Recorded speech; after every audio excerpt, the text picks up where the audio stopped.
of everything. Right, well, it's a hell of a wind today for those of you in the Ethernet. Just to inform you, that's what's going on here. Massive wind, difficult to speak. Don't expect a big audience because I'm speaking against the wind and my voice is weak, but we shall try. We were saying,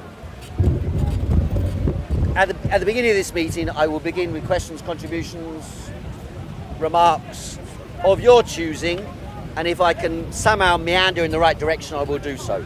But I won't pick a theme and start speaking, unlike a couple of weeks ago, or two, whatever it was when I spoke last. So fire away. Mr. Speaker. Yes. Considering you were in Tiananmen Square on the very important action with the tanks rolling in, and you have an interest in that part of the world, what have you got to say about these watchtowers and the re-education of Muslims, if it's true? Have you got anything to say about it? It is the type of policy that has often been carried out in countries that I would call Stalinist countries. That means a bureaucracy rules over society in the name of socialism. Now, the Chinese bureaucracy came about in a slightly different fashion than that of the Russian, but its basic principal structures are the same. Its attempt to change the minds of society focuses on administrative solutions rather than being able to genuinely win over the population, in particular in minority communities. And this is why the Soviet Union collapsed, because they did not have a method for holding the different nationalities, groups, religions, ethnic identities together on the basis of democratic control. They held them together by bureaucratic administrative mechanisms. 180 different ethnic groups, apparently, in Russia today. Well, in the Soviet Union, you had in each republic a slightly different national, ethnic and religious grouping. And the consequence of that is that the Chinese have had an administrative solution to the question of national identity within China. Does that make sense? There are about 52 different nationalities in China, and in these regions which are dominated by minority nationalities, there has been what you can call Han chauvinism. That means that the Han nationality, which is about 90% of the Chinese population, have control over the state bureaucracy. And so if you want someone to do your bidding inside a different region of China, like Tibet or Xinjiang, as the case in point of the Uyghurs, then you send in officials, or you find local officials who are amenable to the central state policy. The consequence of that is you try to resolve, in this case, the problem, what they believe is the danger of Islamic fundamentalism. They try to resolve that, knowing that they're rapidly going to develop the economy of this area by trying to integrate all the Uyghur population in the urban areas into a modern type society, similar to Chongqing or Shanghai or Shenzhen. These are areas that have remained quite backwards economically. Well, is it going to but work? now, as part of the Belt and Road Initiative, linking together China and the main cities in China with the continent of Eurasia and of Africa, the idea is they will resolve this in 4 or 5 years' time. And they will do this administratively, and thus the camps, which are basically work camps and education camps, to try and integrate together. Is it a nice thing to do? Sorry? Is it a nice thing to do for all these people? I mean, I don't believe it's a nice thing to do, and I've explained why I believe it's an administrative solution rather than a sensitive democratic solution. And you can see the same problem emerging in Hong Kong. Now, the demonstrations the last few days, everybody in the Western media has made out this is some grand, democratic, motivated demonstration. Now, maybe some people in Hong Kong are demonstrating for democratic reasons. But actually what's happening is, in my opinion anyway, is that Hong Kong nationalism, in other words, Hong Kong separatism, is developing in Hong Kong. I mean, what was the issue? The issue was a Hong Kong man murdered his girlfriend in Taiwan. And the Taiwanese authorities cannot extradite this murderer to Taiwan to face trial. And so what they've said is, they've mobilized opinion in Hong Kong, basically based on, there's a movement, quite a widespread movement in Hong Kong, came out of Occupy and Umbrella movement, which calls itself localism. And the localists basically want Hong Kong to be independent. What, 7 million people compared with 1.4 billion? Yeah, but don't forget. How are they going to cope with all that? That's absolute out. How are they going to what? Impossible. A little dot down there in the south of Well, China. it's not impossible. Well, it is almost, isn't it? I mean, what can Britain do about it? Nothing. Well, the funny thing We're is, supposed to be the funny thing is, guarantors. under British colonial rule, don't forget, The Chinese loved it. if you committed a crime in England and you went to Hong Kong to hide, you'd be extradited to England. If you committed a crime in Hong Kong and you came to England before 1997, you'll be extradited to Hong Kong. Now the British media and the politicians and the mass media around the world are all screaming, oh my God, Hong Kongers can be transported to China to face trial. Hong Kong, that's part of the agreement, is part of China. They only gave Hong Kong to the British because the British bombed China and forced the Chinese to consume opium. That's why Hong Kong was part of Britain. And of course it's utter hypocrisy to say, now to scream and shout about the rights of the Hong Kong people, from Britain to demand the Hong Kong people have some special exemption. In any case, the truth of the matter is,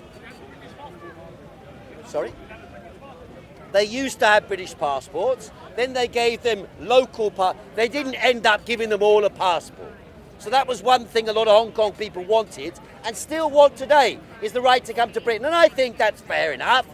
The British, after all, were responsible for Hong Kong. If people want to leave to England, well, I think that's fair enough. Sorry? Well, they've already got a special status. I didn't say that. What I said was, I was explaining what the dynamics behind what we're seeing are. I wasn't taking a moral standpoint, except in relation to the hypocrisy of the British. Because the British of all countries in the world, should have no say whatsoever about what happens in Hong Kong. They might offer people rights to come here, but to have a say over what happens in Hong Kong, after they stole the country, stole the city from the Chinese by bombing them and forcing the people to take opium, is a bit bloody strong. You know, that's the truth of the matter. So that's about imperialist history. But as I said, the question I was asked first of all was about Chinese policy towards minorities and nationalities inside China. And I believe that that generally is carried through on a bureaucratic method which inevitably alienates the people even more. So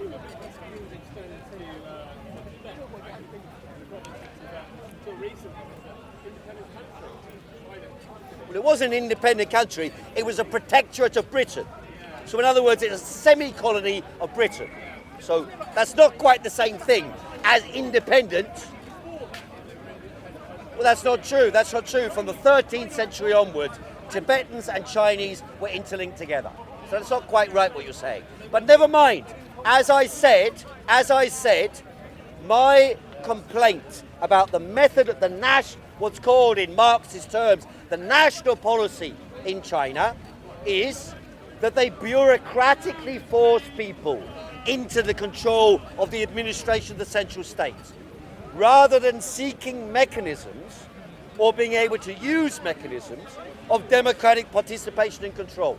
And so inevitably, this bureaucratic method of administration of the national question creates tension and conflict.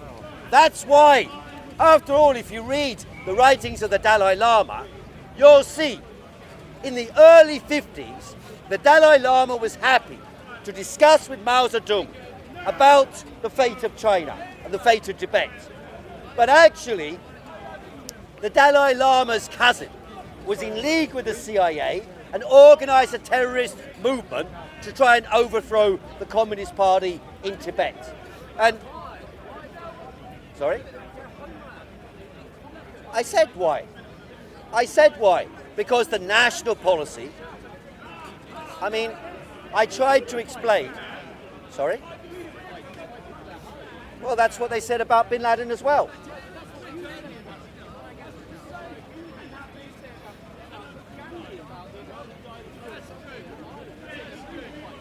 Well, it depends on the circumstances and the country. It's not quite... Sorry? Well, that's debatable. I think it's debatable. Well, I was trying to explain. I know you came a bit later after beginning the meeting. If you check on the video itself, the answer. No, I don't think you have. But in any case, the answer that I gave is explaining how the system in China works. I was not trying to take a moral standpoint on it, as you're trying to make me do.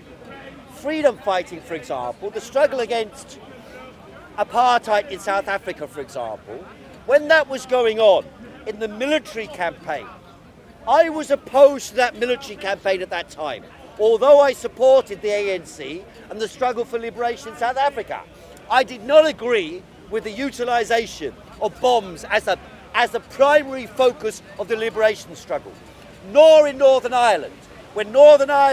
When the IRA were bombing in London, I was opposed to that bombing campaign. There are some people on the left who supported those campaigns. I unequivocally stated my opposition to those campaigns at that time. So you're not correct to argue that freedom fighting is the same thing as picking up guns and using armed struggle against the regime. In some circumstances, it's justified and correct to do so. But in a minority, the reason why in South Africa I did not agree in the struggle against apartheid with the armed struggle was because, or the majority of the armed struggle, was for a very simple logistical reason. And that is because South Africa is a flat country. China and Cuba were mountainous countries. In a mountainous terrain, it is possible to win an armed struggle against a more powerful state. For the very simple reason that, just the same as in the Jing... yes, exactly. No, that doesn't make them freedom fighters. It makes them fighting for the independence of Tibet.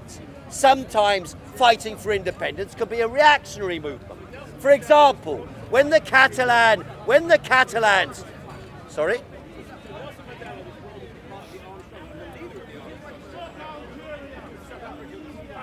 That's right. It was a tactical question. In a mountainous area, you can win an armed struggle more easily. In an urban environment, you will not win a terrorist armed struggle. That's why the IRA lost. Simple as that. It's an urban revolutionary struggle. However, in the case of Tibet, it's not a revolutionary struggle. It's a counter-revolutionary struggle. Yes, that's what I'm arguing. No secret to my ideas, you know. However, the reason why the armed struggle was the decisive question was because in Tibet it is mountainous. And therefore, he who controls the main passageway between Lhasa and the outside controls the society. So this is the reason why the struggle was going to take that form. However, the Tibetans were outnumbered, or are now outnumbered by the Han Chinese. That policy I don't agree with. Because if you simply swamp a people with another type of people, with another ethnic background, national background, cultural background, then I believe that alienates the indigenous people and leads to future conflicts, which will be, may well burst out into violence as well. And so therefore, in relation to the Uyghurs, I disagree with the method that the Chinese government is using. And in relation to Tibet, I disagree with the method the Chinese government is using. I don't agree with the fact that Tibet is part of China, any more than I disagree with the fact that Catalonia is part of Spain. Sorry? I think Catalonia is part of Spain, and I think it should remain part of Spain. If the people of Catalonia declare independence, well, fair enough, but I don't argue for their independence. I believe it's negative from the standpoint of the people of Spain and Catalonia to break away. I believe it will be negative, ultimately, for the Scottish to break away from Britain. I believe that will be the case. The Northern Irish are a different issue. The unification of Ireland trumps the issue of the rights of the Protestants in Northern Ireland, in my view. So that's roughly how I see the spread on the national question. You had a question, anyone? Which was no? Are there any questions from the... Let me just take Tina here quickly. Because Tina is the daughter of a man, but some of you may know, Barry Roberts used to speak here many years ago. Until a few years ago, I don't know, when did he die? Last year, wasn't last year. So Tina just wanted to say a few words first of all. So would you like to come up and say something now? I'll be back up afterwards.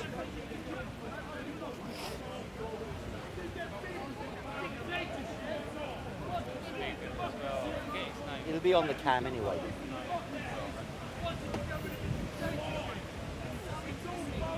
Sorry, hang on.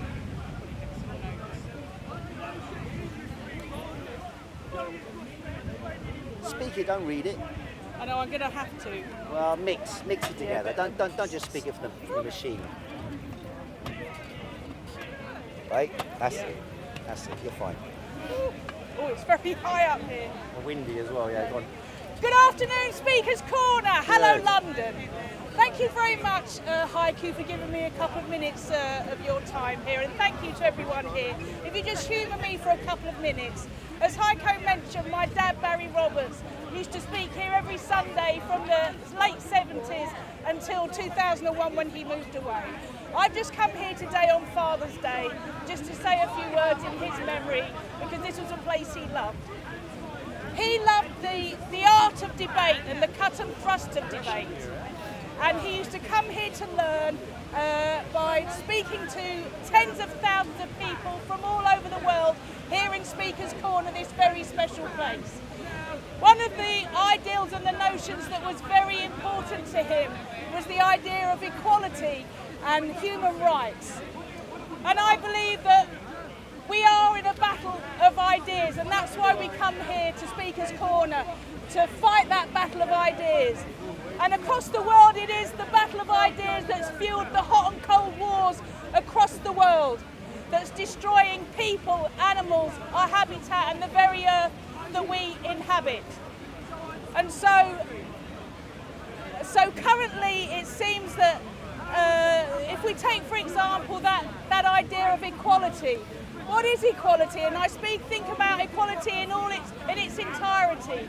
Social equality, political equality, and social equality, and human rights. Should we all be equal? Well, I'm here today to say, in memory of my dad, as he believed it, that we should all be equal. If you think about the total wealth of this country, it's £11 trillion, and that's the official figures from the Office of National Statistics. That's £11,000 billion. Where is it all? I'll tell you where it is. It's in the deep, heavy pockets of the fat cat billionaires, and it's in their offshore accounts. It's in the empty luxury apartments that are down the road. And yet these elites, the 1%, the 0.1%, they have such pressure against us even raising the national minimum wage. Do you know what the national living wage is? It's £8.21 an hour. And that equates to an annual salary of just over £15,000 a year. Who can live on that? And that's before tax. So we need to win that battle of ideas. Do you want your money back? These elites have been hoovering it up over the last 30 years. Well, we want it back. But we need to win that battle of ideas. And I believe we should be bringing those ideas here. We should be fighting that battle. And I hope you'll come here with an open mind and continue to debate and speak to everyone and learn. And that's why Speaker's Corner is so special. And I'll leave it there. Thank you very much for your time. Hey! Thank you. I noticed you didn't read. No, I didn't. Thank you very It's in much. your blood, girls. It's in your No, blood. no. Great. All right. Well, you bring it up because I'm lost now.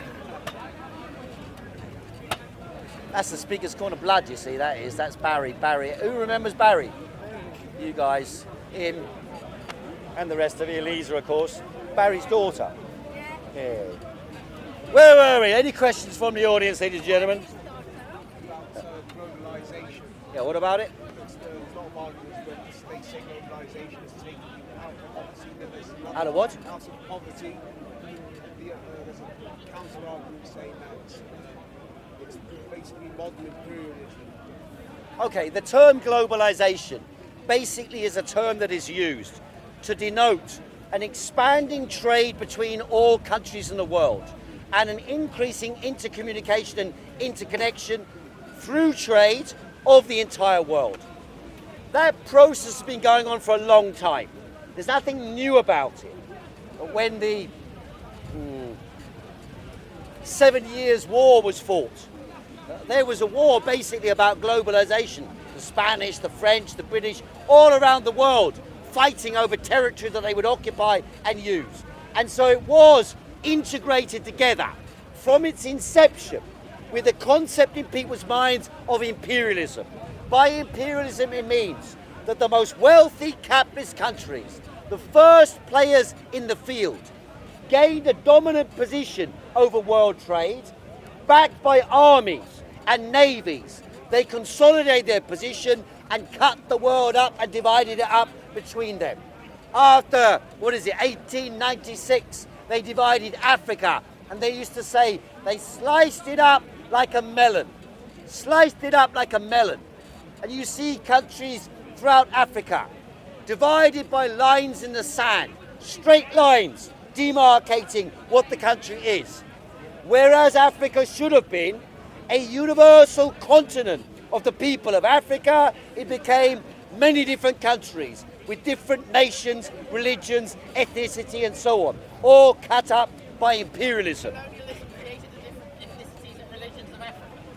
Cut up and divided, and then exacerbated the contradictions that existed between them. So you're correct to qualify it, but you're not correct to say it's false.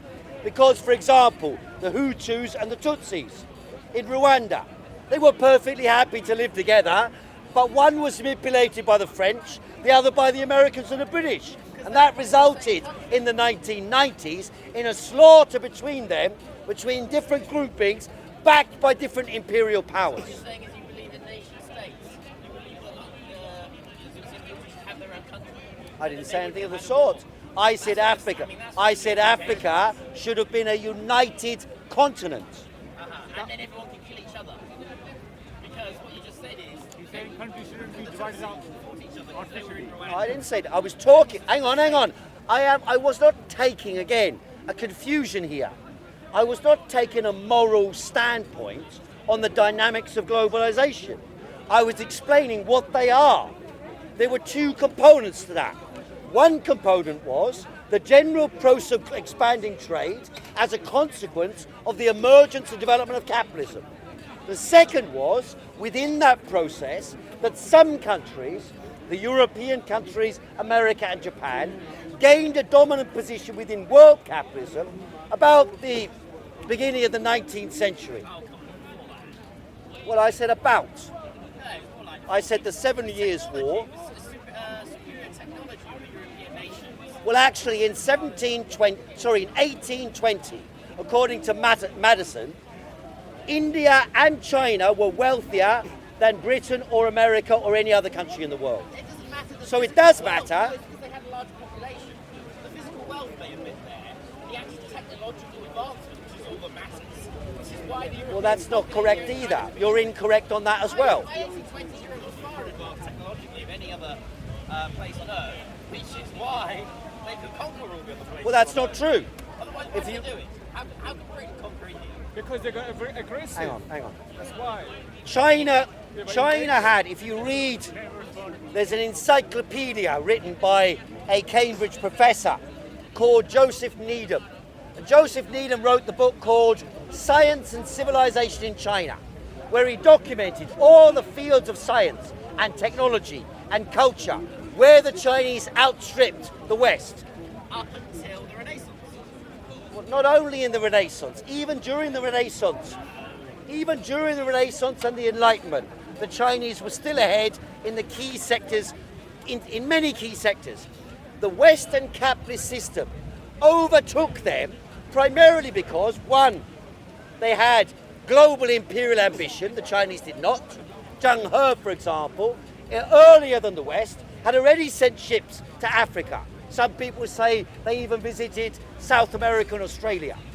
But the Chinese officials, dealing with an internal economic system and internal control, some might say, I believe incorrectly, internal imperialism rather than external imperialism, whereas if you compare that with Britain, a small island state with a powerful navy and a powerful army, impelled forward by the dynamics of capitalist industrialization, that led them, in order to conquer new markets, so that the internal market wasn't completely saturated and turned in on itself with internal social conflict, like Peterloo and so on. You know when Behaviour Mathematical was published by you? Yes, that's not the only. What has that got to do with the question? In that book, you established the laws of gravity, motion of the planets and the stars, so way in advance of anything Chinese science, any other kind of science had ever done. That was before the 18th century. So hang on. So you're saying that by publishing Principia, you suddenly have a transformation of the world. Yes, to a degree. And then that So developed a scientific idea transforms the world just because it exists.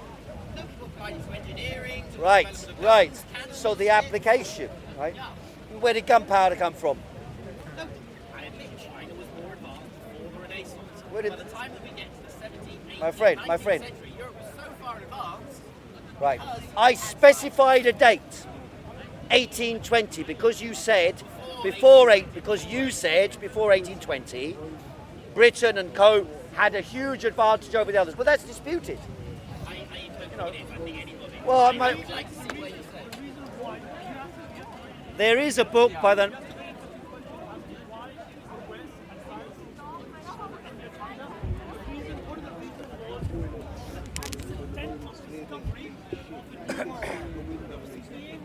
Also, yes. Also, also.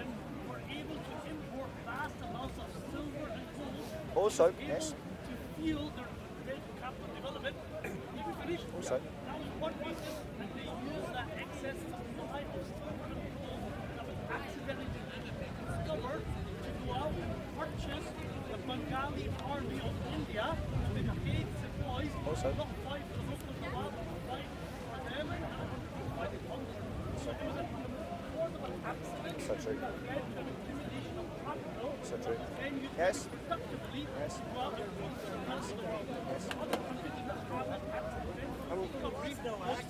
And when the British arrived, was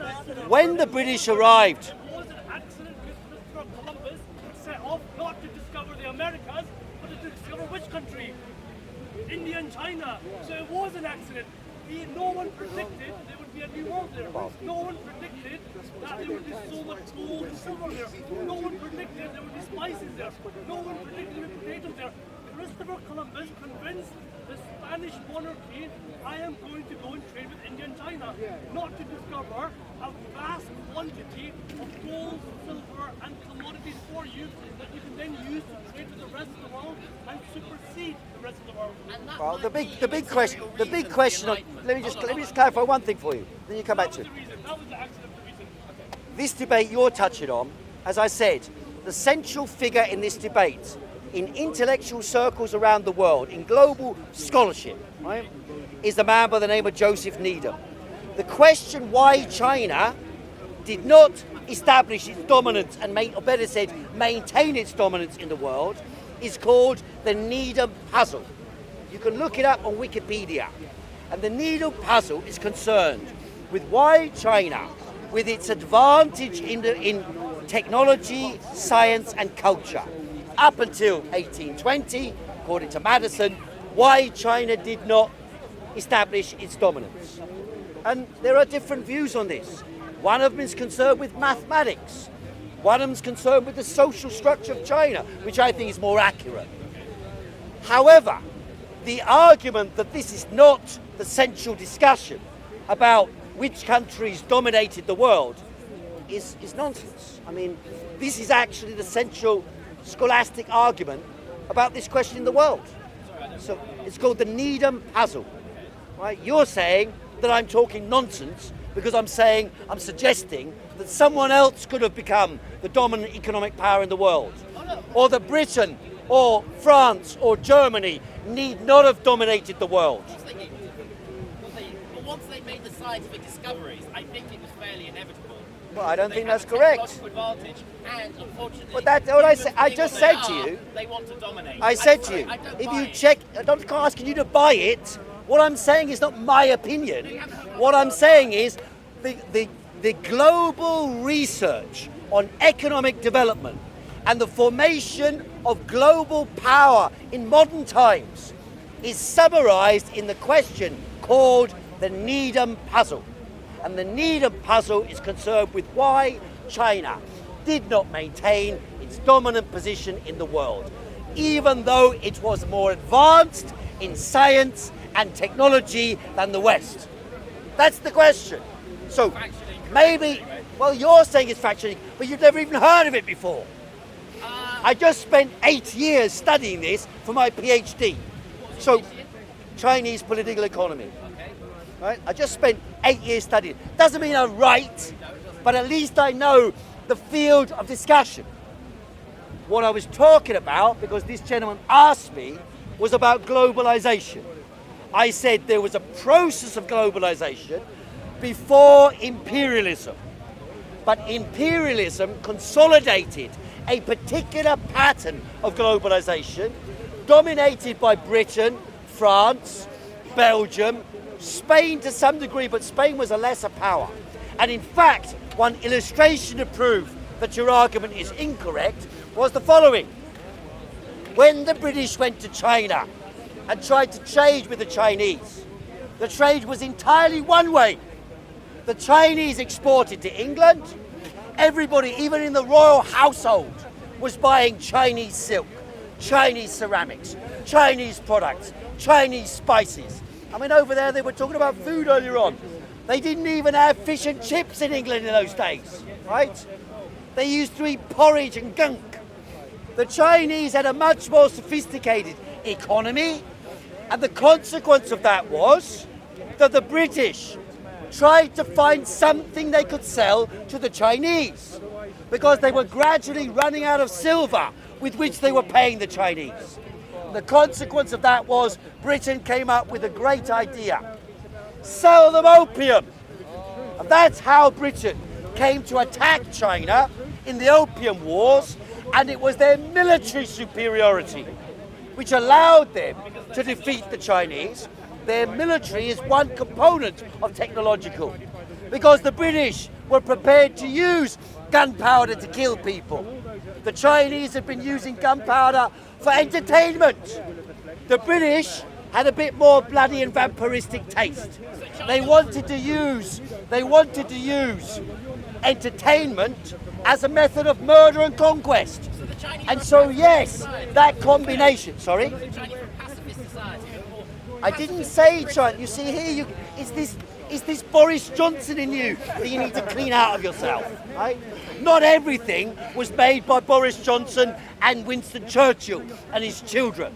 Some parts of the world invented, thought, created, developed long before Britain came on the scene. Let me ask you a question. No, I want to ask you a question because, you seem knowledgeable.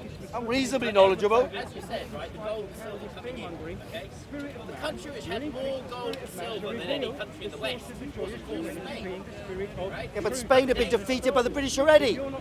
Spanish Armada, my friend, Spanish Armada. I thought you knew your frigging British history. Spain, come on. Spain was powerful. That was the signal for the defeat of Spain. Spanish Armada developed the Enlightenment, the Industrial Revolution. Oh, for God's sake, my friend. You're not even aware of the spirit of truth. You're not aware of the soul. You've wasted your life in time. You gave your life in time on where to search the spirit of the truth. The point I made about the point that was made about Spain, the point that was made about silver. The faith of preparing for the resurrection of the spirit of truth that you're not even aware of. Shame on you. The point about silver was as follows. I repeat again because I know you had the Johnsonite block. Now, the problem is this. The British acquired silver, which of course you can't really eat or do much with, make a couple of knives and forks, and even they bend too easily. So there wasn't a great product. But they sold the silver to the Chinese to acquire everything the Chinese had. Right? You look in the London Illustrated News, 1840s. It's all like China this, Chinese that, the wonders from China, which we don't have and we want. And how do we get it? Sell them drugs. Drug dealer, drug peddler. And now, of course, the Boris Johnsonites, who forget that their grandparents were drug dealers. Not mine were Chinese. My grandfather is my father is Chinese. That side is Chinese. The others are Germans. The other side German. They weren't drug dealers. They weren't drug peddlers. They weren't drug peddlers. My family was Irish, so actually at this time my family was dying of the potato famine. Well, good for you. Shame it didn't carry on. Whoa! Shame. That's Speaker's Corner for you. Look at that. Speaker's Corner. The wrath and roar. Anyway, the central point being, firstly, I was concerned with the general development of economic relations under capitalism. That's globalization. Then there's a particular skew to globalization created by imperialism, dominated by Western Europe and Britain in particular. Britain, don't forget, and here's your glory, you can raise your fist in a minute. Britain, don't forget, created an empire on which the sun never set. A fifth of the surface of the planet came under British rule. In 1947, not that long ago, the British had the biggest empire in world history. In world history. And one of the most barbaric at the same time. But of course, the Johnsonites would like to make you believe that British history is all about greatness. Great Britain. Rule Britannia. Britannia rules the waves. Britons never, never will be slaves. And that's why these people, the Brexiteer, the leaver, leave now, immediately. We've been betrayed, we're being treated like dogs. The Europeans are messing us up. The Somalians, for a start, they're messing us up. Okay, they're maybe not European, but who cares? It's the same. They're all messing us up. But of course, they have a very selective view of history. Can you give me an example of a virtuous empire? I'll give you an example of selectivity. What, sorry? Well, here you have it, you see. Can you give me an example of a more virtuous empire? I'm not saying the British Empire was virtuous, not at all. Right? So why are you arguing that then? I think that all empires have been pretty shitty. That's like saying, can you find the nice British? Well, yes, but I'm talking about the British one. No, but you're saying we should The point critique is, the the British reason... more than anyone else. No, I didn't say that. I just said, here's your moment of glory, and you're not even reveling in it. Right? You're supposed to be enjoying it. Yes, that was me, my family. We went to India, we went to Burma, we went to Afghanistan. 4 times to Afghanistan. 4 times. Defeated 4 times in a row. That's a pretty good record. The Soviets only went once. The British went 4 times to Africa. And you've got a split personality, so we'll lean on that for now. Because you're part Irish. Sorry? Fully Irish, fully Irish. Okay, even fully Irish. Fully Irish but become British. Well, good for you. Hey man, it's just my accent, come on. I haven't said that I'm pro-British. I know you haven't. You just implied it by everything you said. But never mind. Now, the fact of the matter is, if the British Empire was an imperial empire conquering the entire world and continues that trade relationship, that's why the British talking about Hong Kong. What's Hong Kong got to do with the British? Nothing. Apart from the fact they sold them drugs, because they couldn't sell them anything else. And they sold them drugs with tea they'd taken from China. Planted in India, made the money, and then, sold the Chinese drugs, produced the drugs in India, sold them to the Chinese as well. So it's hardly a virtuous empire. Now, I'm not arguing that empires should be virtuous. By definition, they shouldn't be virtuous. The nature of empires, that they're conquering another people, repressing another people. Including the Soviet Empire. Well, I don't believe the Soviet was an empire. Well, they killed just more people than the British, let's be honest. If you're trying to say to this audience that the British Empire was the devil, but the Soviet Empire was the utopia to save us all, You're probably going to have a hard time doing it. Firstly, The audience, but in general, well, if I was to say that, probably I would, but I'm not saying that. So why are you saying I am saying that? would you say that? No. So what are you talking about? Are you a Marxist-Leninist? Just so we know what we're dealing with. Well, I don't know what you mean by that. Do you think the Russian Revolution was positive? Yes? Okay. Do you think Lenin was a good man who ran a good state? Yes? Do you think Stalin was a good man who ran a good state? No? Okay, so we stop with Lenin. Okay. That's right. Okay, well, 1920 Soviet Russia, I mean, You mean what? I would personally Well, personally what? advocate that. Well, so what? It's your decision, but if course you it's my want to decision. say the British Empire was the devil, the Antichrist, and the Soviet Union of the 1920s was a glorious utopia. to When did I say glorious utopia? When did I say glorious utopia? Anybody hear that word come out of my mouth? You said the Soviet What was that giving us Lenin It was. was saying Let me give Churchill you. was the devil. Do I didn't say Churchill was the devil. you think Churchill was an evil man?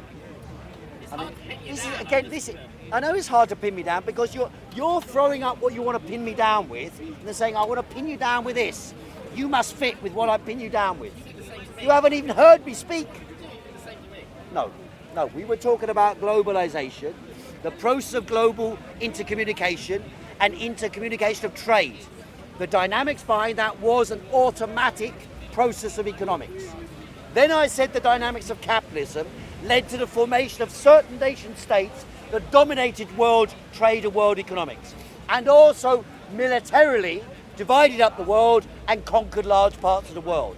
After decolonization, which basically was inspired by the Russian Revolution, because the Russian Revolution dragged part of the world out of the orbit of global capitalism and imperialism.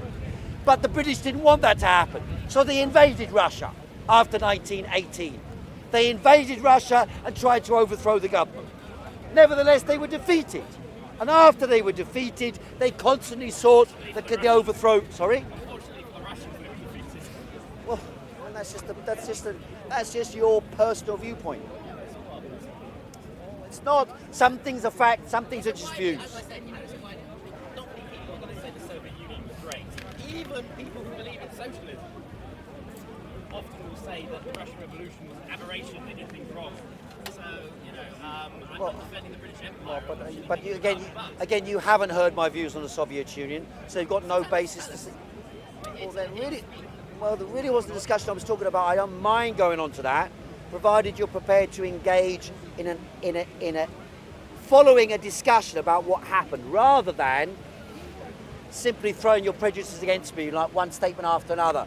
Like so one way of doing that would be to negate your arguments in advance. So firstly, did Stalin kill lots of people? Yes, probably millions. I don't know how many millions. Some figures said about 3, some people said 4, some people said 10, some people said 20.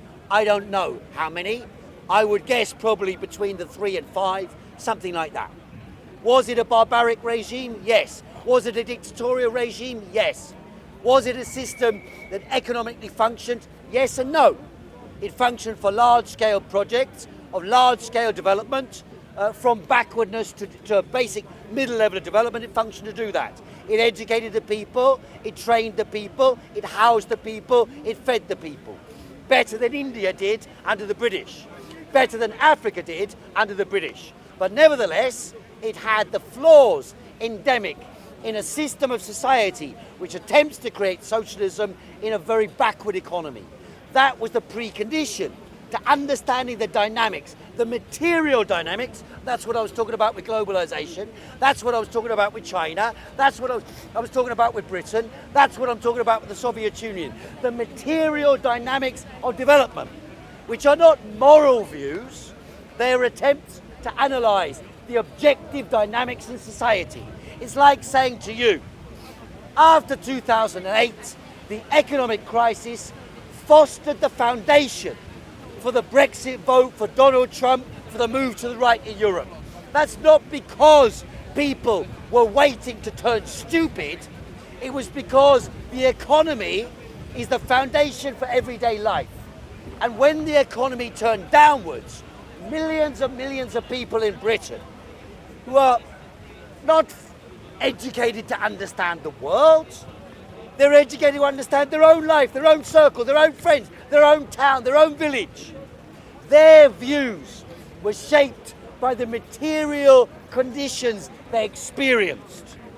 That's why the Brexit vote. That's why the Donald Trump vote. That's why the shift towards nationalism against globalization. So I'm trying to contextualize things in material circumstances. What's the future of globalization? The future of globalization is split. It's split. On the one side, you have the process towards national segregation and the revival of all sorts of absurd and peculiar nationalist myths. For example, Britain was technologically superior than the rest of the world. Like, I don't know from when, from Principia. Why is that a nationalist myth? Because it is. It's not though. Well, I tried to point out why, but It's anyway, like- let's leave that aside. I'll take it back because we'll leave it. I don't want to get into silly pedantic repetition of the same argument. You wanted to talk about the Soviet Union. You wanted to talk about the Soviet Union. Japan is more technologically advanced than Kenya.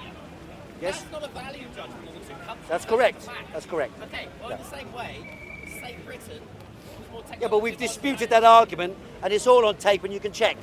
Yeah, but So, you have to disprove the need and puzzle. You have to disprove I didn't. How can I disprove in Speaker's Corner? I can speak in Speaker's Corner. I can't disprove. Exactly. I can argue in Speaker's Corner. I can't disprove.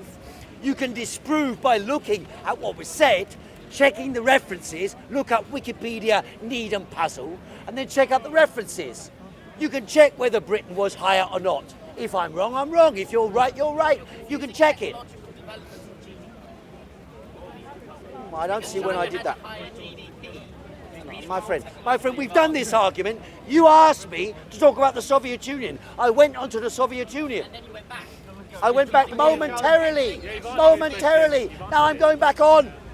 Peddling nationalism. So tell me, yes, I said, so tell me what I've said wrong about the Soviet Union. The Soviet Union had no freedom. The Soviet Union is basically... because Did it was- India have freedom? this is the Did problem. India have freedom? India had more freedom than the Soviet 1917, Union. More freedom than the Soviet Union, yes. my friend, I've got a book. I've got a book of British history. At least the Hindus... I've got a book of British history. In India, under British colonization in the 1920s, they used to crucify Indian freedom fighters, physically crucify them, just like Jesus Christ, tie them to a cross, and leave them to burn in the sun. That's freedom, is it? That's freedom. Amritsar massacre as well.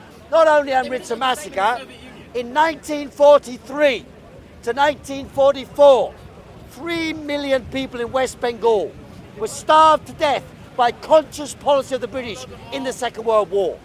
So, tell me about freedom, my friend. No, okay, they're both equally terrible.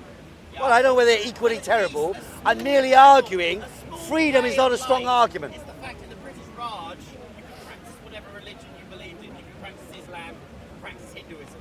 If you went... That's about religion. That's the important thing. But physically, It's an important thing to some people. To some people. So come back to the questions you wanted to talk about the Soviet Union. Religious freedom. I'm not disputing there was no religious freedom under Stalin. I'm not disputing it. So what's the question? So not only were you living in economic hell, not only Why was it economic famine hell? and death, Why was it economic hell? because it was greatly less advanced. It did not... Soviet Union- How rich was the Soviet Union in 1917? How rich was the Soviet Union in 1961? Yes, they capitalised, they industrialised and re-industrialised. So was it economic hell if they were raised from an agricultural country where the people were effectively serfs fighting in the First World War with no even proper uniforms on, fighting in the trenches and dying like dogs dying in the trenches. And yet this was the First World War, my friend. And yet within 40 years they had developed to the second most powerful economy in the world. And you're talking about economic hell. No. It wasn't through economics that they developed that. It was through defeating Nazi Germany. And they defeated Nazi Germany. No. They And defeated Nazi contrary to Germany. what last week, was it last week or week before? D-Day. D-Day. The Johnsonites and the BBC wanted to tell you that the British and Americans won the Second World War against the Nazis. That's the sort of shit they peddle and spout out on television. The British played almost no role in the Second World War. The Americans played almost no role. I said almost no role. I'm not saying British didn't die fighting Hitler, but for every British and American soldier that died fighting Hitler, 80 people in the Soviet Union died. Who were they supplied arms by? The Americans, right? But they did the fighting. Right. They did the had no fighting. arms. They were supplied Two-thirds of the German army faced Russia. Two-thirds. And who divided Poland? The Russians. Yes, they did. And the Germans. Yes, yes, they did.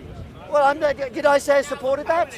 Thank God. The question the gentleman asked was, you see, was shifting discussion. Sorry, when you asked me, did I support Stalin? What was my response? Thank you, thank you. So you say, but you've provided no evidence for that. You've merely argued it. He established the Cheka, he established the Gulag, set people in the Gulag's political distance. He destroyed people's freedom of thought, freedom of art, freedom of religion. Yeah. Freedom of art was destroyed under Lenin. Yes. Who was repressed artistic? Which artists were repressed? Many. Name one. Many. Name one. The very fact that Name one. The very fact that Okay, not artists, something else. the very fact that Russia was a world centre. My friend, anybody go to the Russian Revolution exhibition sponsored by Leonid Blavatnik last year in the Royal Academy? Anybody go there? Anybody? You will see that era was the greatest flowering of art in modern times. Yeah, but unless it was about propaganda towards the It wasn't Soviet propaganda, Russia. not so true. Unless it was that That's not otherwise, true. right? That's you weren't not allowed true. to make art. That's not true. It is true. It is not true. So if you go there, do you see any the- art that wasn't for the Soviet Union? Yes. Yes. The art exhibition was about the 1920s, when the experience the gentleman's talking about. It was the greatest flourishing of art and culture. You just asked me to name Of an art artist. and culture. Grossman. Grossman. Russian author. Grossman was an Grossman. economist. No, it's a Russian author, literary author. He wrote a book on Stalin. Not an artist then. Not an artist. I'm an artist in the general sense. Right, because you couldn't name an artist. Also, Grossman. What's his name? Heinrich Grossman. no. Well, I don't know Russian, him then. he was a Russian Jewish novelist. When was he repressed? In the 1960s. Sorry, you were talking about Lenin's time. Yes, but it's You said, no, you said under Lenin. Because I said, I don't agree with Stalin. So then you said, oh, under Lenin this happened, under Lenin that happened. Then I said, did it? Then you said, artists were repressed. I said, name me an artist. You couldn't. So then you said, okay, a literary figure, Grossman. Sucked out of his thumb. I said, when was this? He said, 1961. Even Stalin was dead in 1961. I didn't say anything of the sort. I said nothing of the sort. My friend, unlike you and the gentleman here, as a young Marxist, when I was about your age, I used to stand up in Speaker's Corner here from 1986. be accorded in the Soviet Union. And idiots used to turn around to me and say, why don't you go to Moscow? Why don't you go to East Germany? So I did. I moved in 1988 to West Berlin, and 1989 I went over the Berlin Wall and moved to East Germany. I was on Tiananmen Square in 1989. I fought against the regime. I fought against the East German regime. What's your... Anna Akhmatova. Anna Akhmatova, very famous Russian poet. And when was she repressed? She was a famous poet under Stalin. Yes, she couldn't. She wrote So what are you talking about? a whole poem of how crap life was under Lenin. Really? You're not sticking to the subject, or the theme, or even your own argument. I'm naming one. You aren't And the poem wasn't published because she couldn't publish it. I mean, under it's Lenin. a facetious Under argument. Lenin, she couldn't publish it. You're relying on my ignorance of 19... Why do you claim knowledge about something when you have no knowledge about it? I have enough knowledge to say that it was awful. Well, that's all you're saying. Am I disputing that? Life was awful under Lenin, life was awful under Stalin. Am I disputing that? No. And a despot. Am I disputing that? No. Lenin, Of course yes. you believe in tyrants. Lenin. Well, I didn't hear what you said. I didn't hear what you just said, but I said Lenin was a good man. I said, was life good under Lenin? No. Do you deny that Lenin was a tyrant? Yes, I deny that. I deny that completely. Nonsense. But in any case, that's just tyrant. It's just a terminological phrase you want to use. Throw up in the air because you think it's got some moral value. This is the thing with Marxists, if I may. Because you don't have a scientific way to prove dialectical materialism, Marxists have to use violence. What is And so dialect? it's What do you want to tell everybody what dialectical materialism is? Dialectical materialism. What's dialectics?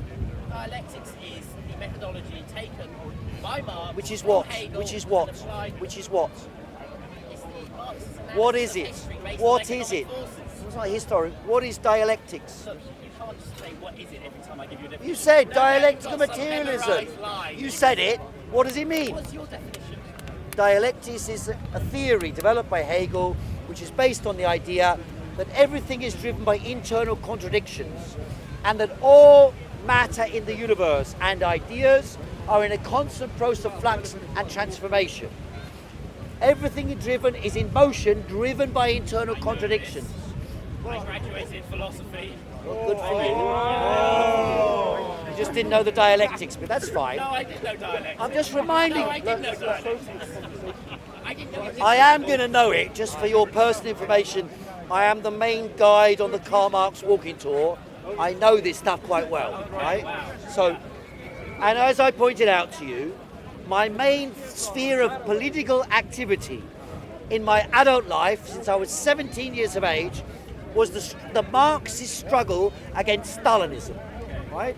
So, just to clarify to you what you're dealing with. Like Stalin, I know there's a split.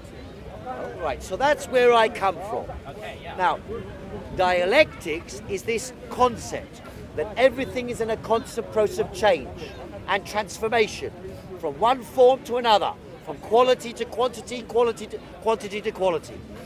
Everything's driven by internal contradictions. What's wrong with that theory, my friend?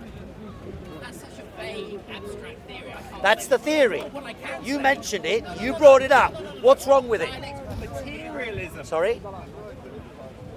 Equilibrium? No, that's correct. You have no equilibrium. That's perfectly correct. Dialectical Equilibrium is a momentary appearance. It's not a real condition. So, for example, there's that Zeno's paradox. You know that? Right. So he throws a spear through the air, right? But if you capture that spear like a photograph, it appears not to be moving, right? So the problem is it is moving. So dialectics was a resolution to that, a mechanism of understanding all things in motion. And in fact, modern chaos theory has come very similar to dialectics. Very similar. Nothing scientific about Hegelian dialectics. Well, tell me what's not scientific about it. Phenomenology of the spirit. It's the biggest crap you've ever read. I mean, I know, don't get me wrong, in Marxism. You mean you haven't read it? Of course I've read it. I've read it in German. I know. Good I for know. you. Well, what can I say? It was still crap in that language Dann too. unterhalten wir Now- uns in Deutsch, ja? Wie ist dein Deutsch? Ja, mein Deutsch ist also nicht so gut, aber ich kann es lesen. Ah, gut, Ich kann nicht okay, sprechen, okay, aber ich kann okay, es lesen. okay, okay. Also, now, I was criticizing dialectical material. You're now going back to Hegelian dialectics. Because I wanted to know what the first component was. Dialectical materialism adds another axiom, which is that the human person is entirely conditioned by his economic circumstances. Doesn't say that. Doesn't say that. Marx said, I believe Marx said something to that effect. I'll give you the exact understanding. Marx argued that material conditions determine consciousness. The phrase was used by Engels to summarize it. In the last instance, Marx said himself, all we did was show that the reproduction of life is the foundation for human thought and society. The reproduction of life. That's what they told me. All aspects of life. Now that means, now there are some people who say that's not the case. Some people say God made the earth. God made, there's plenty of them at Speaker's Biology, Corner. evolution, God made the earth. biology. Well, what is Problem with biology? Marxism is, What is biology? Marxism says... What is biology? No, Marxism says... It's species which seek to reproduce their life. They came from inorganic matter. From inorganic matter came organic matter. That has always existed and always will exist. Yes. Some scientists agree with me, not all. The dominant theory in science is to argue that the Big Bang happened about 13.4 billion years ago. That is the dominant theory in science. That is also why, for example, last week we broadcast an interview with a scientist who disputes this question, because about a month ago, Eric Lerner, a picture was broadcast around the world, and they showed this picture. They said, this is a black hole. Remember? Television or radio and newspapers, they said, a black hole, M87. This is not a black hole. A black hole requires infinite time to form. Yet scientists know that we do not have, according to their theory, infinite time. It just takes enough mass, restricts it into a small enough circumference. What are you talking about? A singularity, Yes. the Schwarzstein singularity, requires infinite time for formation. Based on what? Are you saying? Based on the theories that they try and rely upon, in particular Einstein's theory of general relativity. Einstein rejected black holes, as did Stephen Hawking. They both believed it's impossible to form a black hole. Stephen Hawking was an expert on black holes. And he said there are no black holes. 2013. Einstein also said there are no black holes, according to his general theory of relativity. And you can watch the interview on content. I'm explaining to you a method. Well, as I said to you, go onto YouTube on Content Over Everything. On YouTube COE, then look up M87 and see what's argued. Sorry? There's a black hole in Why did we get to this? Because we know. Two things are amiss. We know. A good capitalist society.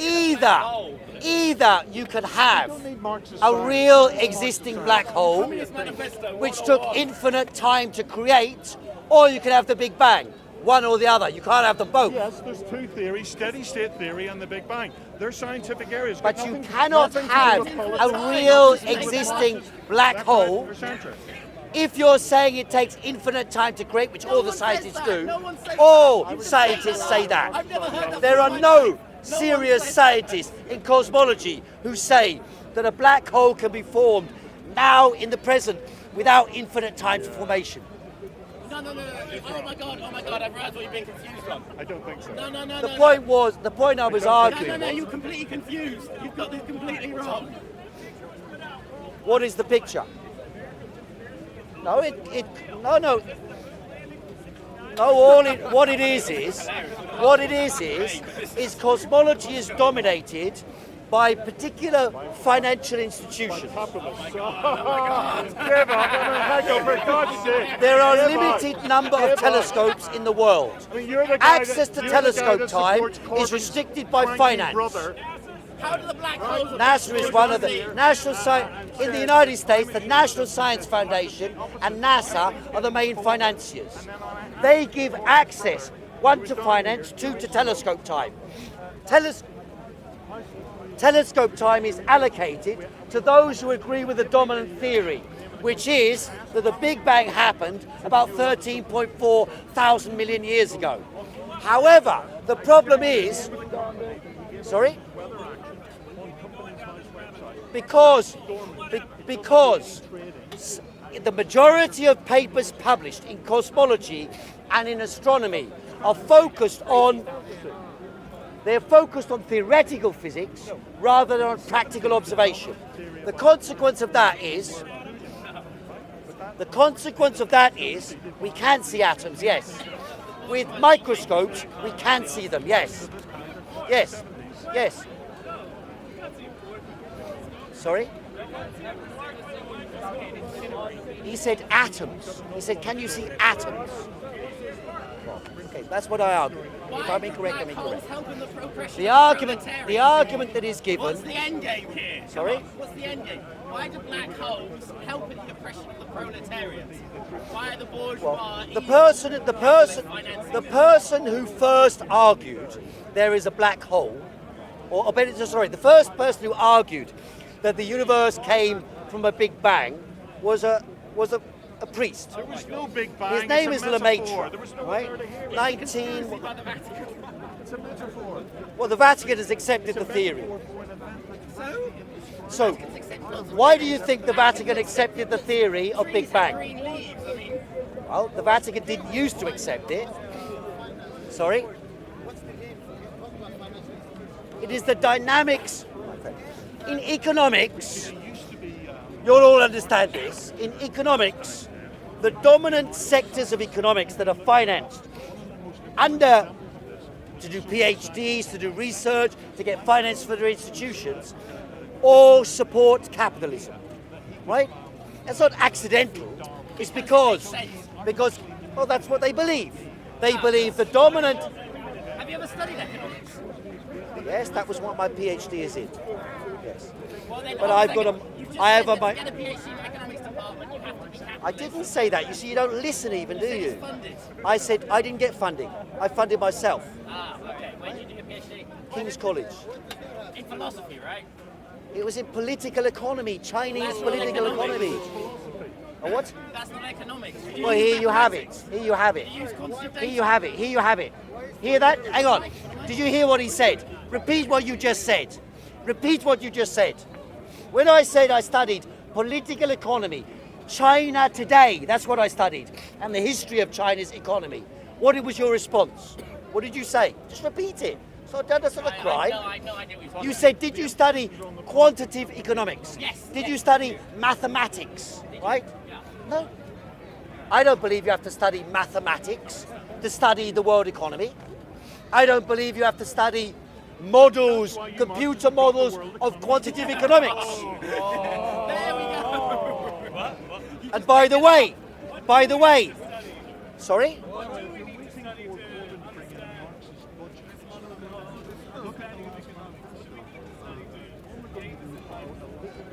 I think to really understand economics of the world today, you do have to understand Marxism. Simple as that. Checkmate, capitalists. And although it's a minority viewpoint, and because it's a minority viewpoint, it is only funded by a small minority of institutions. Right? I think you'll agree with that. Most universities don't teach Marxism at economics departments. Or if they do, they barely touch the subject. They do, however, teach mathematics, quantitative easing, they teach econometrics. How not to lose all your money, how to build a functioning government. Here you have it. How not to lose your money. However, I remember in 2008, when the global economic crisis hit, the guys who had advocated the policies they were carrying out, the derivative swaps and derivatives from mortgages and so on, these marketable products they'd produced that were supposed to keep the world economy going. I remember Alan Greenspan, the then head of the Fed, he came on television and he said, well, I don't have an answer. Our philosophy was totally and completely wrong. In other words, all the business schools, all the economics departments, funded far higher than any physics department or any mathematics department. They were funded because corporate interests and banks were cherry picking the people from these institutions to make money for the big banks, to expand their money. So rather than looking at the economics affecting the man and woman on the street, they looked at how they could use computer models to automatically trade across the entire world to accumulate billions in nanoseconds. That's how economics became the joke that it is today. What's it got to do with black holes? It's got everything to do with black holes, because as I said, now, just 1 second, I'll take it 1 second. Firstly, the reason why people believe in black holes is not because they've studied the physics of it.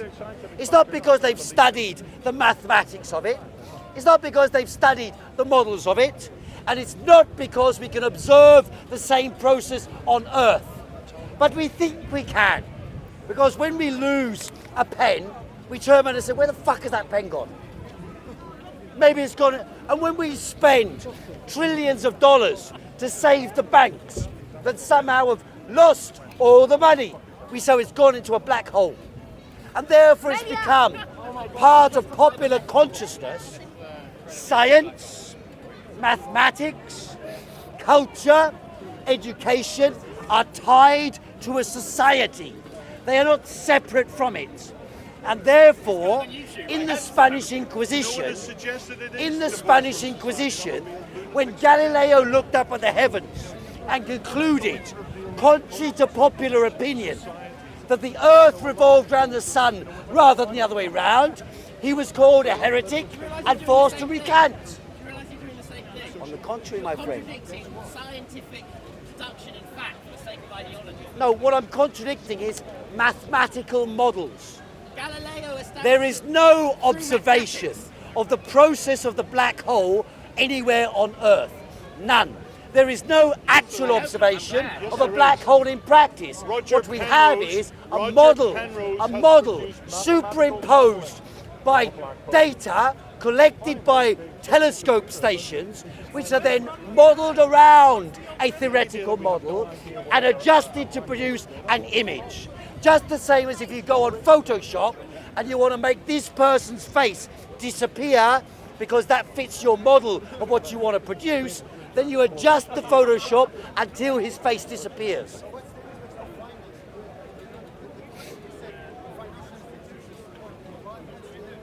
I said because there is a term used quite widely in science and in society called path dependence.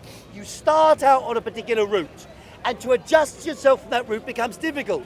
Because if I finance you to study this peculiarity of the hair on his head, and I say to you, by studying the peculiarity, and I say to you, the peculiarity, get a refund from your hairdresser. the peculiarity of the hair on his head will eventually find the resolution to why we exist on Earth. And you write a PhD on it, and you get tenureship at a university after having written a PhD on it, and you get funding to assemble a team of scientists to examine his hair for 100 years. Are you then going to turn around and say, when someone says that's all bullshit, are you going to turn around and say, oh yes, it's bullshit? You're going to say, no, we've been engaged in this. This is exactly why Marx is unscientific. Right, and the majority in cosmology are focused on accepting, firstly, the Big Bang Theory, secondly, black holes exist, or better said, almost black holes exist. Just, what's that? What's that?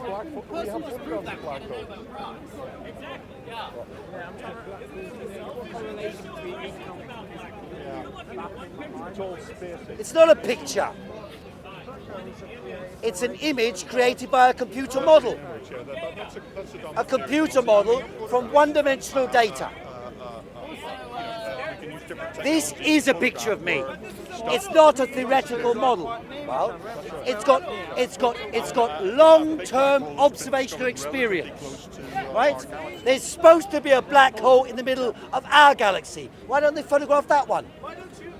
Why don't they go for that one? Why don't they go for that one? Further and further away. Why go for that one? What's that? I don't understand what you're talking about.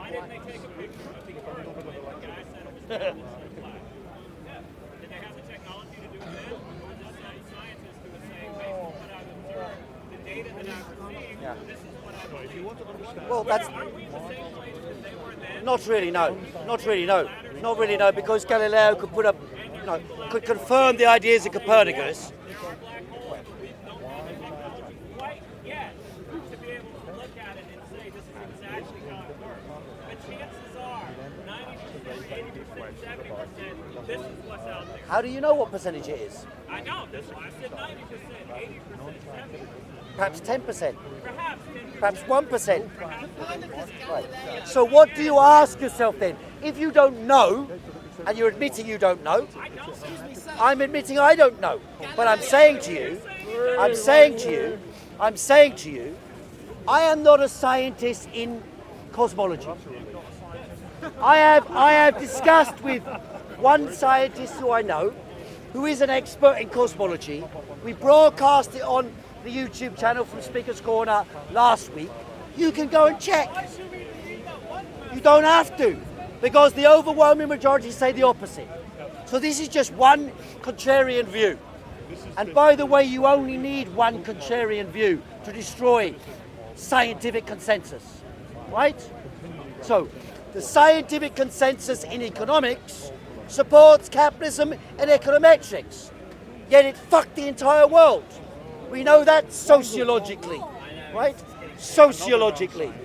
So if we can observe something from which we all know something about, we all know about economics, because we all need to feed ourselves, clothe ourselves, house ourselves, transport, find employment, produce wealth.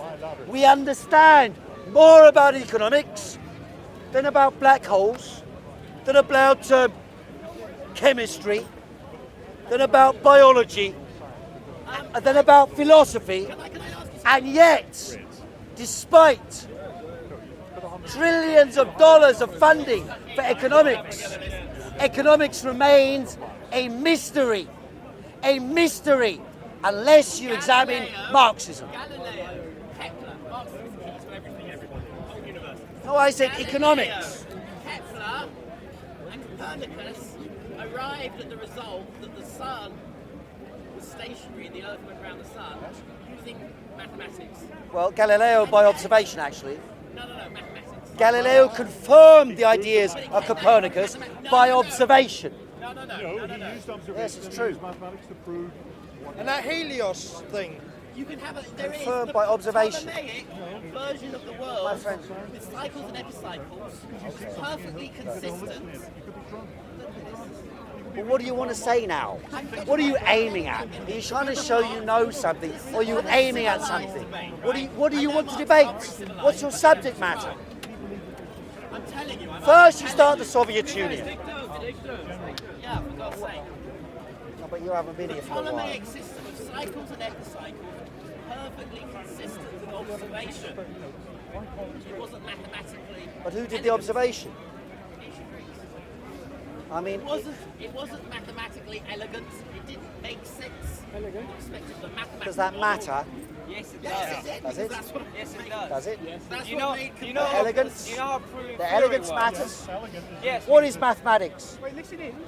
What is mathematics? Mathematics is a system of understanding. And when we see Understanding what? Wait a second. When we see something, we rely on eyewitness testimony. Now, our eyes can be so easily, almost fooled by anything. For anything to be proven, it needs to be proven by a system that works perfectly, like maths. Perfectly? Yeah, perfectly. Tell me the square root of pi. Tell me what pi is. Pi. Tell me pi. Why is that a test of the logic of mathematics? Mathematics. Is it precise? Yes, it is. Perfect? It's used in So what, 3.14, go on. Definition of pi is how many 3.14. It's pretty precise. Hang on, I'm saying it never ends. So? Therefore, What's it's your not point? perfect. We can't It's say not that it never ends. perfect. It cannot be perfect. I'll tell you the answer. Where does maths come from? I know it. Where does maths come from? No, I mean pi. What's pi? What is I pi? think he's trying to say What's that. pi? It's the ratio between the two. Yeah, what's the number? It can be 3.14. Carry on. It carries on forever, right? It's unending. It's unending. Sorry? If you're given the term, you can always find What is maths? What is maths? The gentleman is saying it's perfect. I said to you, it's imperfect because pi, by definition, carries on unending. There is no resolution to it. We don't know that It is. because We do know that. we haven't got We to do the know end. that. We can't say it for certain. We simply say the numbers are repeating. Where does maths come from? Where does maths come from? A science? Where do the numbers come from? It's something we invented, the Babylonians. This is the historicist truth, that if you know where the origins of everything, that's This is where maths comes from. Our fingers. all you need to say about that subject. So the mind is always going, Of course it is. Where did it start? When did it start? Who did it? Yeah? But you used a decimal system. Why do we use a decimal system? Why do we use a decimal system? Convenient. Because we got an abacus in our hand. Well, we could use a different system. And it would be We could use a difference, but we don't. Because it's convenient to use 10. Yeah, but that's not convenient for us historically. Yes, I'm not denying that. But mathematics is not perfect. Well, let's talk about the Doesn't science of require history. elegance. Mathematics, you can let's talk start out with the wrong Let's talk about data the and end up with the wrong scientific laws data. of history. So what? Marxists claim there are. It can be elegant, it can be nice looking. Let's talk about the scientific laws of history claimed by Marxists. There are no I scientific didn't laws. say maths isn't real. I didn't say that either. I said here's the stable foundation. The stable foundation is because mathematics was a sociologically developed process. It's where we emerge to be able to need to count to serve specific purposes. That's why, for example, a bird might have less mathematical uses or less use for mathematics. It doesn't require it, exactly. Exactly. Yes, exactly. That's my point. That's my point. So we observe the motion of a bird. Right? We observe what it is, and then we categorize it. And we say 1 human, 2 humans, 3 humans, 4 humans, 5 humans. When I say 5 humans, of course, we're 99.999% certain. There might be a robot amongst us, but I don't think so. The uncertainty is as follows. A person, a living person, for example, must be living. They might, however, well, a dead person is a corpse. There might be, for example, there was a woman in the 5 people, she might be pregnant. She might have twins inside her body. There might be more than 5 people there. You could say 5 people. Maths wasn't invented with counting. It was invented by realizing something is equal, not equal to each other. Are they equal to each other? Is one person? Is No, one? can I Is explain? one equal to one? Stop interrupting for a Is second. one equal to one? Yes. Is it? Yes. One No, person? not count. One person? No, Are they equal? No, not quantitative. Richard Feynman memorably says What do you 1 mean in and 1 terms of equals number? 2. The number is my always finger. equal to, as One. long as the universe One. stays the way The that it number is my finger. One. One. Can I Are give you they some equal? evidence that it wasn't? A few minutes ago you harassed a gentleman. Is but one I've given you equal evidence. to He one? doesn't think that 1 and 1 equals Yes, 2. not That's just a bit of a quantitatively, sort but of a- qualitatively, they're exactly the same thing. Qualitatively. One jacket, same? Yeah, they're not the same, of course. Everyone can see it. One human, another human, same? Sorry? Besides, Tell me an object anywhere in the world that is the same as another object. a circle and a circle are the same. Circle and a circle the same. Yeah. You got 2 circles on your jacket. Yeah, Are with they the the same same? diameter, they'll be the same. Are they the same? Exactly the They same. don't Examine need it to be under a the same in microscope. order They're to not the count same. them. Have you know what Depends They're what not you're the same. counting. They are in, I pointed out earlier on, dialectics. They are in motion. Test, are they identical? One is decaying faster than the other. Right or not? Depends what you test. We're just talking. Well, this is. What is it wrong? Is it? Show me here amongst you one object that is the same as another. We don't Show need me to. one. We don't need to. It depends what you're You're counting. saying everything If you're counting, show me one. It's not that hard, objects, is it? Then the test You're the guy. of You're whether the they're guys telling me identical comes in. mathematics rules. In mathematics, Show that's me not the one case. object that's the same as the other. Here we are. Where is it? Is it? What dollar is it? Is it? Leave it. Okay. Okay. $1 is the same as the other dollar. How much is a dollar worth against the yen? Is it? Says who? Says who? So Donald Trump's dollars are the same as your dollars. No, it depends who you ask and when you His ask dollar it. and your dollar are totally different. I'll give you another one. Show me. Here, look. You're saying Depends here. when you ask the question and who you A ask. 20 and a 20. All right, we'll take But two no one's tens. claiming that currency as the same. Two tens. You are saying to me this is the same as that. Are you certain? So therefore, the sweat on my left hand is the same as the sweat on my right How hand. many £10 notes have you got? Two. Sorry. It's abstraction. Purchasing power is the same. How do you know? How many £10 notes What have you is got? the Two. There we purchasing are. power That's of this? mathematical. What is the purchasing power of Socially this? agreed upon. Sorry? What? No, I don't think so. No, I think What do you mean the purchasing power? 1 minute. Let's start with the most simple level. Let's forget about comparing it with something else. Let's compare them with each other. that's where you get Are they the same? What do you mean abstractly? Like you said, purchasing power. Abstractly, I accept it. This is a person, this is a person. Yeah, One and one is abstractly, two. you're both Two people. I accepted that. Did I dispute that? No. That's amazing. What you're saying is that we are the same as each other. That's not true. What you're saying is this note is the same as that note. Who That's said not that? true. Who said that? You want me to disprove He's it? knocking down straw men. I asked you, show me one object in this meeting which is the same as another We don't need object. to. What are we testing? You What I said, did someone was- said $10. What are we testing? I said, show me one object. But that's a stupid question. Why is it so difficult if it's so Because it's a obvious? stupid question and a stupid test. Okay. What are we testing? I thought we were We're testing testing whether your mathematics knowledge works. of the world. Well, how many 10-point Your notes have you got? understanding of the world. What? No, it does. It's for physics. Well, it does or it doesn't. We've got a dispute here. No, you can say one atom is similar to another atom. You can play word games all day long. Similar. In fact, Well, this is in not that they will Marxism. react. This is to the Okay, same first conditions. point here that everybody knows. This £10 note cannot be, cannot Turn into a ever. follower of Wittgenstein. I'm sorry, you You're can't playing a argue about the most language game. simple things. You're the people who threw it at me. I'm responding to you. Different serial numbers.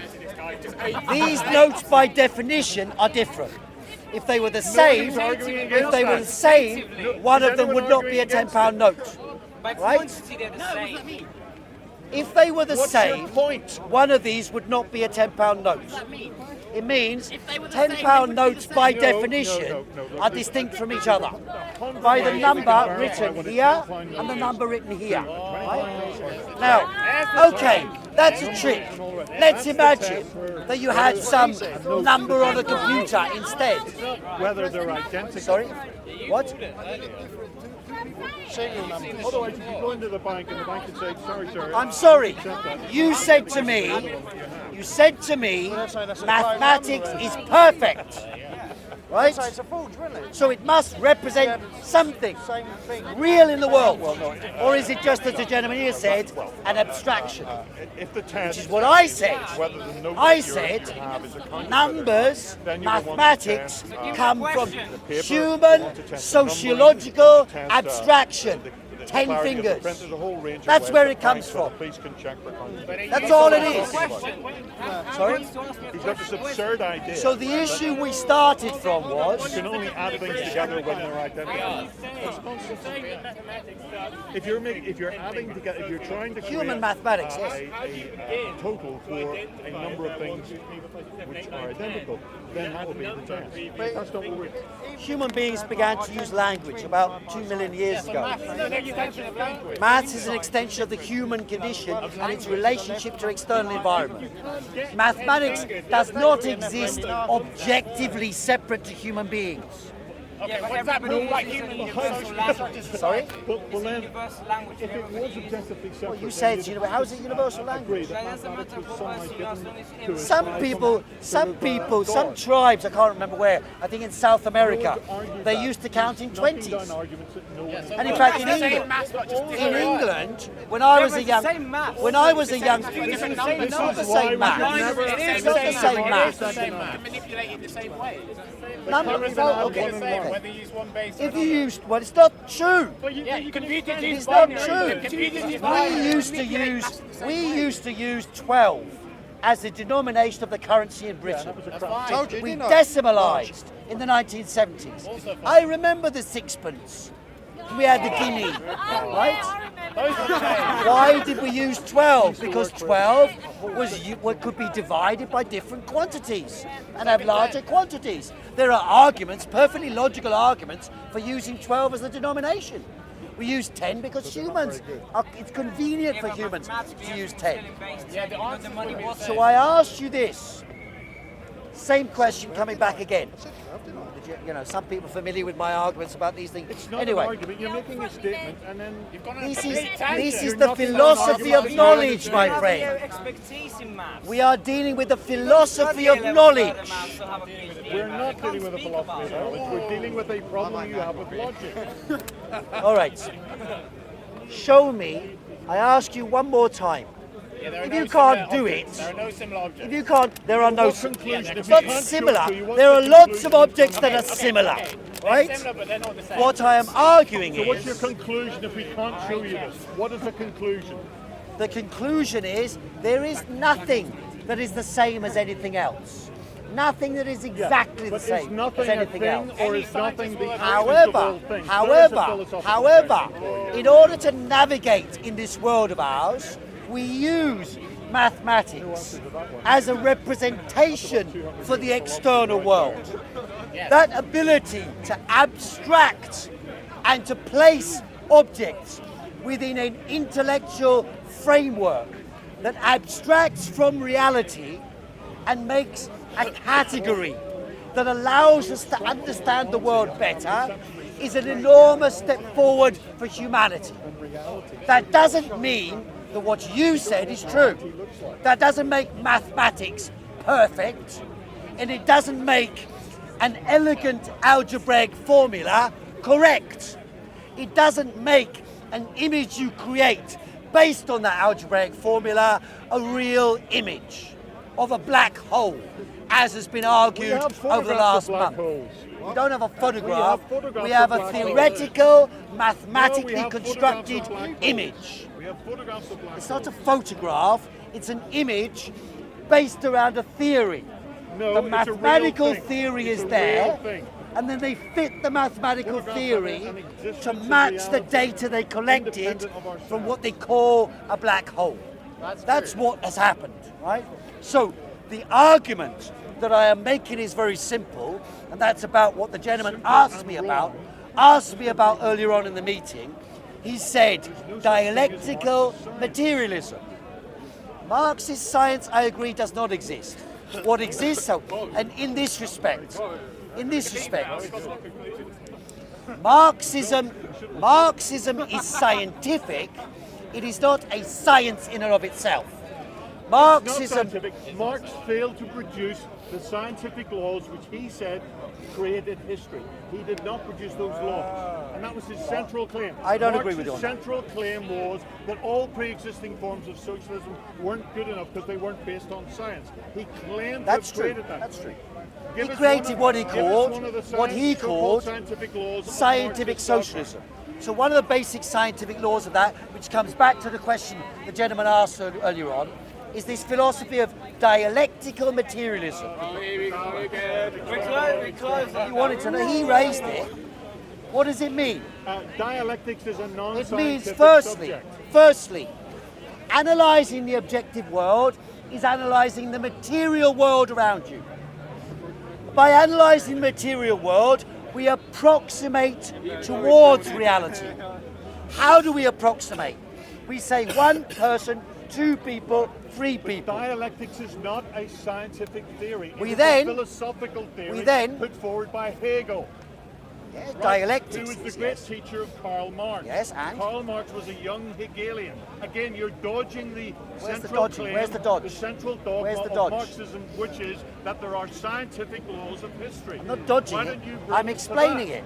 I'm trying to explain it using the discussion we just had. I don't see what's so difficult about that. Well, you're going off on a whole Why dialectical... you, for example, and cul-de-sac. many others at Speaker's Corner, over the last 32 years or 33 years of me speaking in Hyde Park, many people have turned around to me and said, the Soviet Union shows objectively that communism and socialism is impossible. That's what they argue to me for 33 years. They say that's based on the evidence. You know, Popper, refutability, right? Can you refute an argument? They say the Soviet Union refutes the arguments of Marx that it is possible to create a society based on equality or egalitarianism and public ownership. That's what they argued. Now I argue, as a Marxist, that the method used by Marx to analyse the material foundation of Soviet society explains why the Soviet Union ended up in the particular social formation that it ended up with. A bureaucracy ruling over a society of economic shortage. Marx argued, this was his scientific argument, he argued that socialism would be possible if you have a society where there is a superabundance of wealth, where you are not battling to get the means for survival, where you're not battling to get resources to live on. Instead of this, there's such an abundance of resources that you can take whenever you want, consume whenever you want. That was the materialist argument that Marx made to answer, and which can be applied to the Soviet Union to explain why the Soviet Union ended up the way it did. That is a Marxist scientific argument to explain the sociological and economic phenomena we observed in the Soviet Union.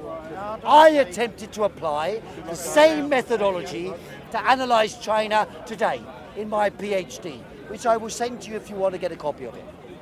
So that is why I'm arguing that it is a scientific method of understanding the world. And I showed with the most simple thing. With what? I just did it. You didn't listen. What did I say? You weren't listening. What did I say just now about this question? You don't remember. Okay, fine. You don't remember. I was talking about the Soviet Union, and I applied Marxist materialism to understanding why the Soviet Union ended up the way it did. Now, I think that's using a material method of observing the processes, applying a methodology of analysis and a philosophy of analysis to understand what happened to that system. That's what I argued.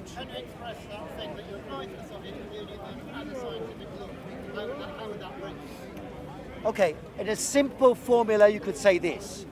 The level of material development of a society constrains the ability of that society to establish an egalitarian structure of power based on public ownership.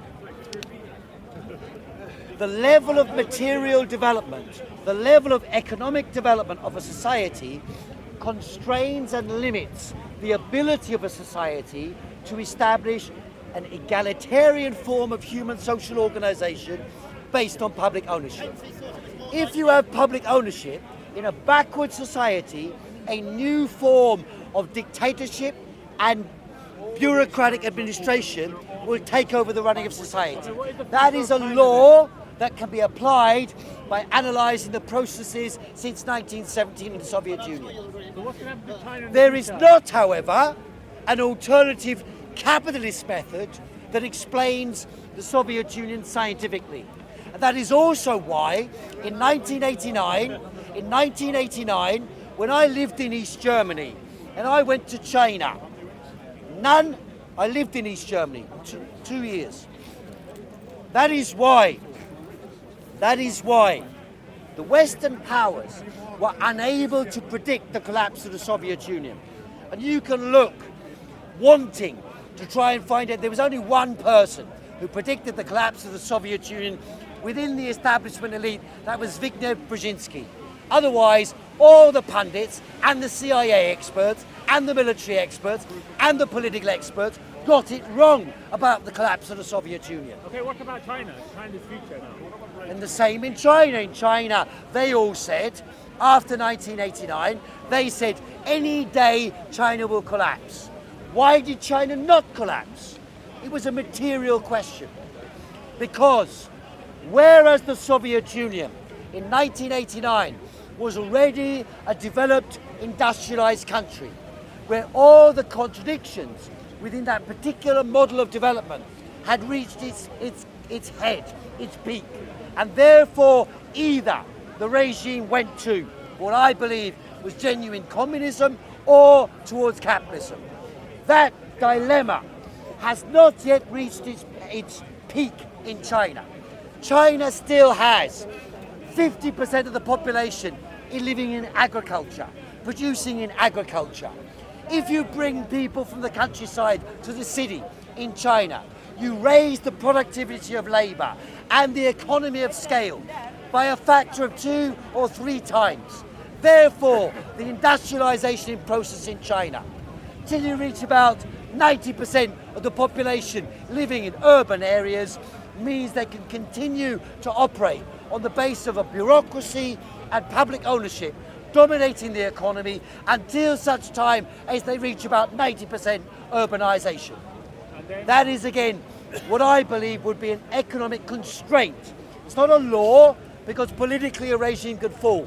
It's made up of human beings. But it is a constraint which imposes itself on the capacity of that society to move in one direction or another. I've been speaking a long time, worn myself out. Thanks very much. Hope you enjoyed the meeting.